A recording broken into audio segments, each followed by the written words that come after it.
el doctor David Rojas Paico, constitucionalista, para conversar sobre este tema de la crisis política, esta crisis que estamos viendo todos los días, el tema del pedido de la Asamblea Constituyente que ha hecho el Ejecutivo. David, buenos días. Buenos días, Neto. Después de unas vacaciones, nuevamente Obligado. programa para conversar temas de actualidad política. Y efectivamente, pues, no podemos hablar solamente de una crisis política, sino de una crisis estructural, que no es de ahora y que se ha venido incubando de mucho tiempo atrás. Incluso en un momento determinado el año pasado, cuando se hablaba del bicentenario, hablamos, ¿no?, de que a lo largo de todos estos 200 años nosotros no habíamos podido cuajar como una república democrática, y todavía estaba vigente lo que decía el historiador Basadre, de que el Perú sigue siendo una posibilidad, ¿no?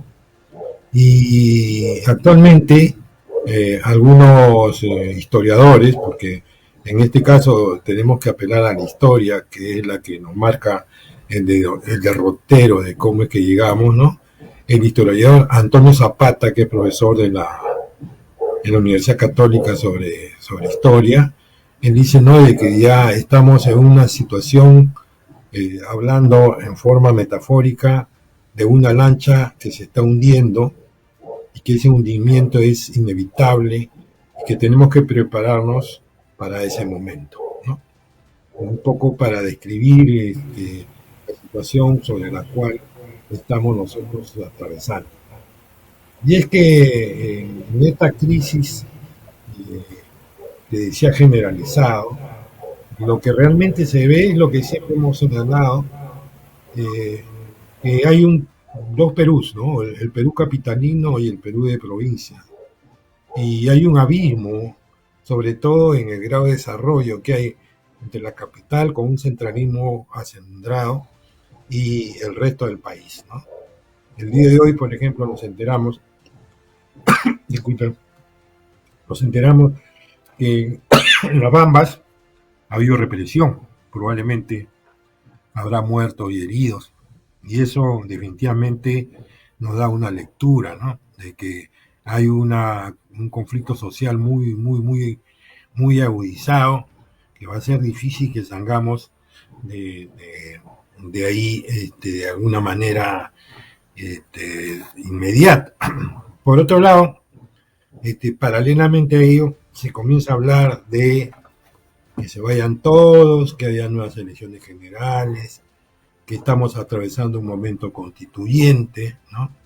Y salen unas voces diciendo, ¿no?, de que no es el momento para una asamblea constituyente porque estamos en crisis, que es un argumento que lo utilizan quienes están en contra de esto, ¿no?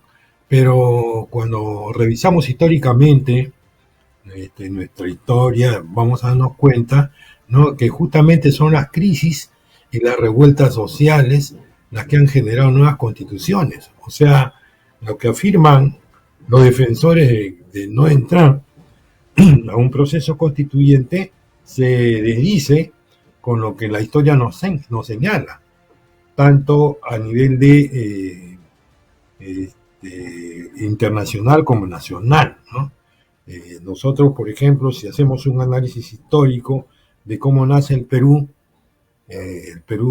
nace sin ciudadanos, de acuerdo a las estadísticas, en un censo de 1812, donde se señala, ¿no?, de que la población tiene un total de 1,5 millones, 1,600,000 habitantes, de los cuales el 63% son indígenas, el 19% son mestizos y el 6% son pardos y esclavos, y solamente un 11,8, es decir, 12% son españoles y criollos, que fueron para quien se hizo la independencia, ¿no?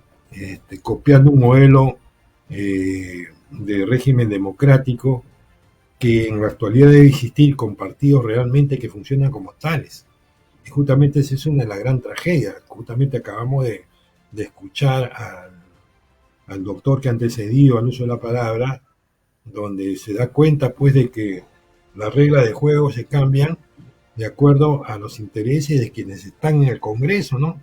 Que quieren seguir perpetuándose ahora a través de los gobiernos locales y regionales. En ese escenario tenemos que tener claro de que no es malo hablar de un momento constituyente. Yo creo que debe irse a un proceso de discusión rico y abierto para ver realmente cuáles son nuestros problemas, ¿no?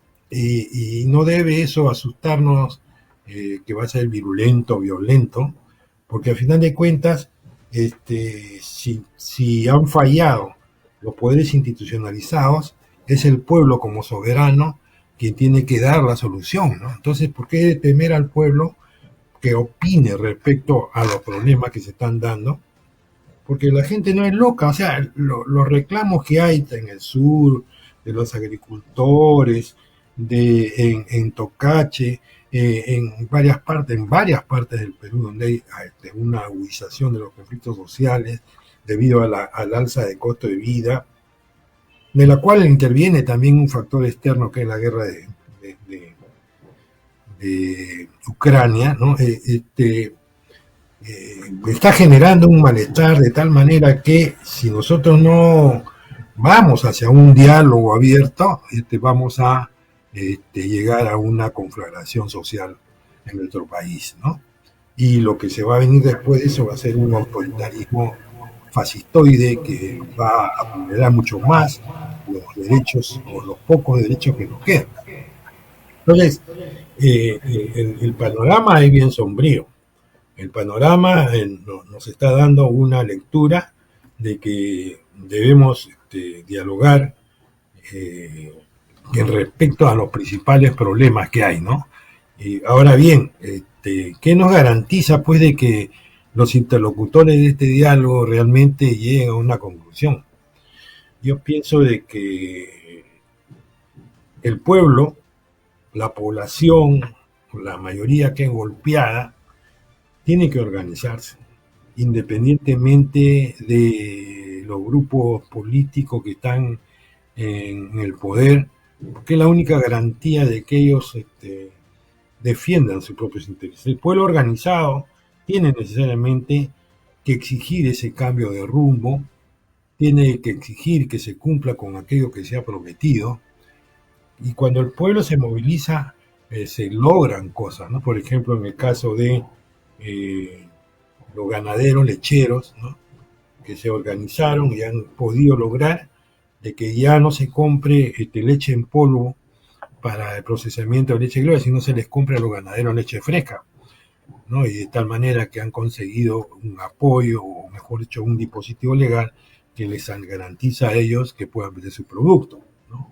Y es que uno de los factores que más están descuidados es la seguridad alimentaria, ¿no? ¿Por qué? Porque hay oligopolios que están dedicados a la industria alimentaria, hay oligopolios o monopolios que están encaramados en el sistema financiero, hay oligopolios y monopolios que están en el sector minería, y el Estado, o en todo caso el Tribunal Constitucional, últimamente exonera de multas y de tributos miles de millones de soles a estos grupos de poder, ¿no? Entonces, en ese escenario, es obvio pues que hay un descontento total porque la población no tiene solución a su problema más álgido.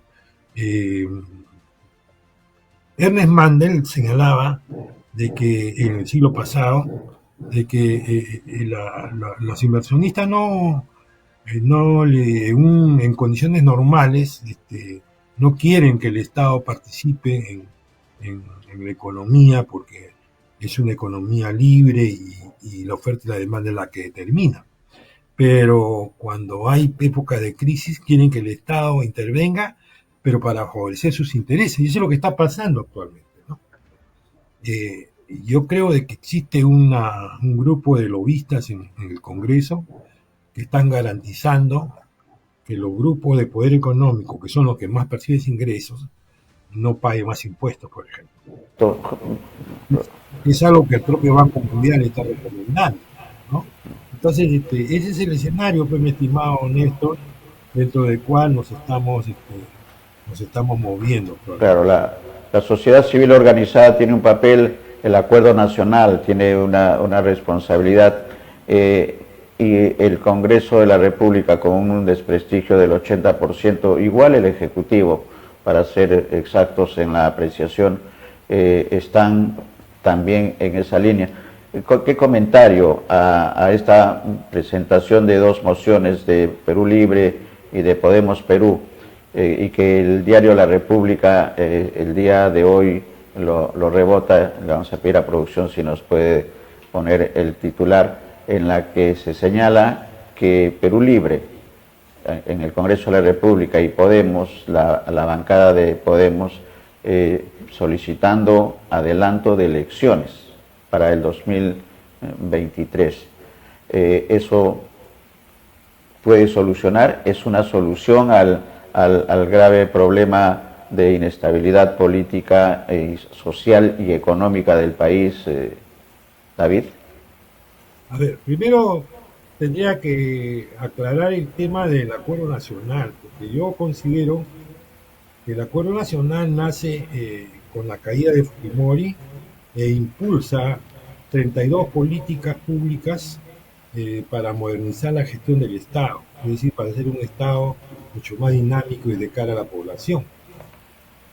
No hay que olvidar que el Estado es una organización que es creada por la propia sociedad civil y está delimitada por una constitución, ¿no? Entonces, en el año que cae Fujimori, en el año 2000, ya estaba vigente la constitución del 93, ¿no? Entonces, el Estado que se establece ahí es el mismo Estado que ha seguido haciendo crisis después del decenio de Fujimori y después de los gobiernos de Toledo, de Alan García por segunda vez, Ollanta, Kuczynski, Vizcarra y toda la generación que ha seguido hasta ahora, ¿no? Y se ha convertido en un modelo inviable. ¿Por qué? Porque lo que privilegia es la rentabilidad de los factores políticos de poder, económicos de poder. Y entonces el acuerdo nacional no ha avanzado mucho en eso. Puedo decir que hay figuras rescatables, por ejemplo, el arzobispo Castillo, el arzobispo Barreto, que de alguna u otra manera tienen pues atribuciones morales. Es más, creo que participan del pensamiento de Gustavo Gutiérrez, ¿no? De la opción por el oprimido. Entonces son gentes que pueden ser interlocutores en los diálogos que puedan darse. Pero otras figuras, yo dudo mucho que pueda tener credibilidad, por muy doctos que sean. Y además, en una situación de esta, no solamente es lo académico, las vacas sagradas que van a solucionar el problema, es los principales interesados, y los principales interesados es la población. Y la población va a ir generando su propio bagaje cultural que les permita reivindicar sus derechos. No hay otros, ¿no? Entonces, eso es bueno aclararlo porque no vayamos a pensar que si juntamos al acuerdo nacional y se ponen de acuerdo los empresarios con la CGTP y con los partidos políticos, ya vamos a salir de esto. No, porque el modelo no está permitiendo justamente que haya realmente una justicia social. Por ejemplo, derechos que se habían reconocido con la Constitución del 79, como el derecho de acceso a la vivienda digna, no existe en la Constitución del 93, por lo tanto la vivienda se convierte en una mercancía fuera del alcance de la población.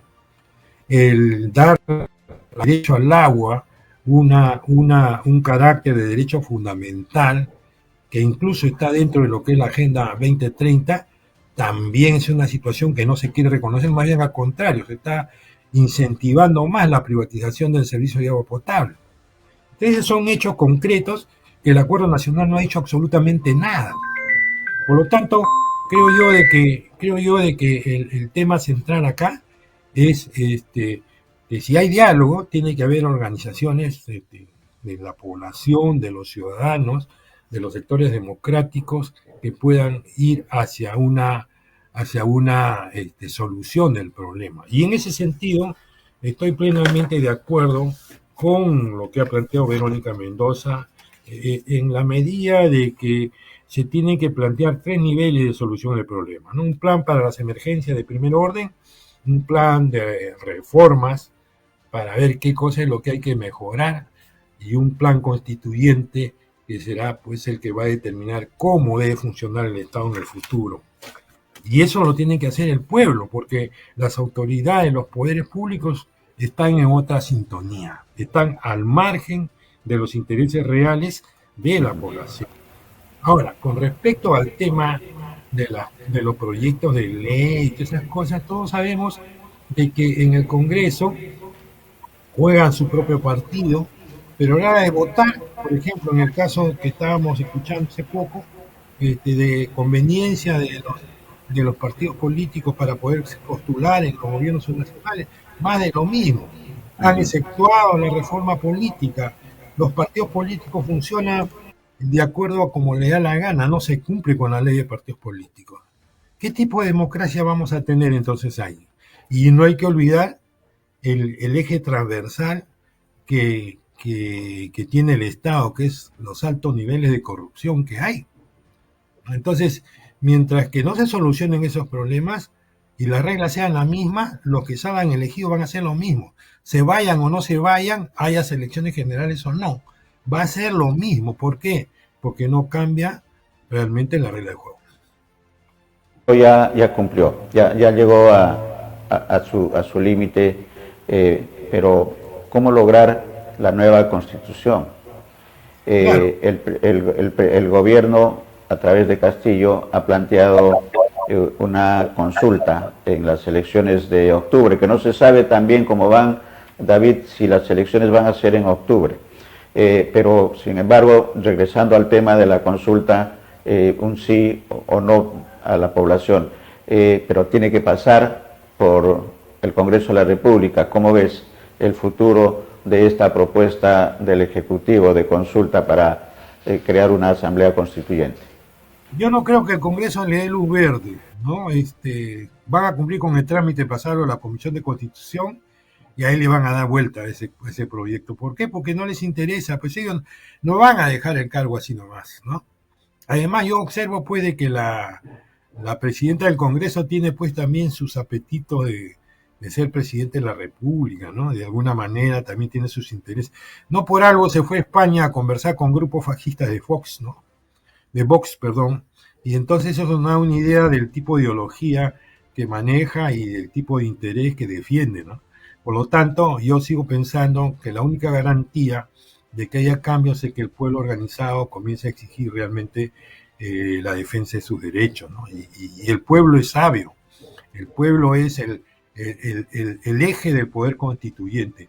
Pero esto no va a ser de la noche a la mañana, pero eso no quita que haya debate, ¿no? O sea, eso más bien es importante. Mira, si lo vemos históricamente, en el siglo XX, no toquemos lo anterior porque lo anterior también es bastante simpático, entre comillas, pero veamos lo último, lo del siglo XX. La Constitución de 1920, después del oncenio de Leguía, se da por influencia de la Primera Guerra Mundial. O sea, la Primera Guerra Mundial arranca en 14, termina en el 17, y en el 20 hay a nivel mundial un cubileteo desde el punto de vista constitucional. Y Leguía, que era un admirador del sistema norteamericano, porque Leguía estudia su secundaria en Chile en un colegio comercial norteamericano, él viene con todas sus necesidades, el primero que comienza a dar leyes de presupuesto y comienza a virar. Estábamos con Inglaterra, que Inglaterra de la guerra con Chile se había convertido en nuestro principal comprador, o en todo caso, con el cual teníamos una deuda mayor, y eso va virando hacia Norteamérica, ¿no? En ese sentido, lo que hizo Leguía fue orientar al Perú pro Norteamérica. Y se da la ley que moderniza de alguna manera al país, que es la de 1920, de Leguía, ¿no? Pero ya en el 31, con la emergencia de los movimientos populares, el anarquismo, el partido aprista, el partido comunista, que fueron ilegalizados por ser partidos internacionales, no participaron en la constituyente del 33. Ya a partir del 31 ya se estaba viendo esa situación. Y entonces ahí tiene, por ejemplo, mucha importancia Emilio Romero, que desde Puno, con un grupo de puneños, plantea la descentralización del país en 12 regiones. No le hicieron caso. ¿Por qué? Porque cada departamento también tiene sus propios bemoles, ¿no? Hasta ahora no vemos eso. Y esa constitución del 33 ha durado hasta el 80, pero ha habido una intersección de muchos partidos por golpes militares. Y el último de ellos fue el de Velasco Alvarado. Cuando Velasco Alvarado, todavía estábamos jóvenes obviamente, cuando Velasco Alvarado da el poder, asume el poder con una junta militar, asume el poder con un plan Inca, es decir, con una visión de país, y asume como principales puntos de partida 2 puntos que estaban en el plan máximo del APRA, en el libro del antiimperialismo del APRA, y que alguna vez también había sido comentado por María Tiz, que era la nacionalización del petróleo y la reforma agraria. Y lo hizo. Particularmente pienso, y coincido con algunos colegas docentes, de que en nuestro país hay un antes y después de la reforma agraria. Porque de repente, si no hubiera reforma agraria, de repente ni tú ni yo estábamos ahorita en el Perú oficial, y seguía siendo el país un país semifeudal. Pero eso cambió, marcó, ¿no?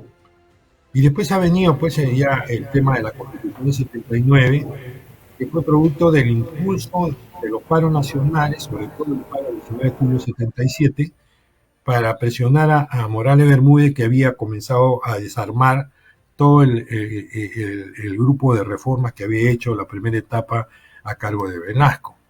Y fue la movilización popular la que impulsó el cambio constitucional, ¿no? En el caso de la Constitución del 93, cae el muro de Berlín y esa caída del muro de Berlín hace que desaparezca el bloque socialista y emerge la globalización económica, y es en ese contexto que se da esta Constitución del 93. Ya todo el mundo sabe que esta Constitución tiene más de 40 reformas, o prácticamente ya no coincide, pero sigue manteniendo lo que se defiende a rajatabla, es el modelo económico neoliberal. Que definitivamente el neoliberalismo, para poder seguir existiendo, tiene necesariamente que vulnerar derechos laborales y derechos ambientales.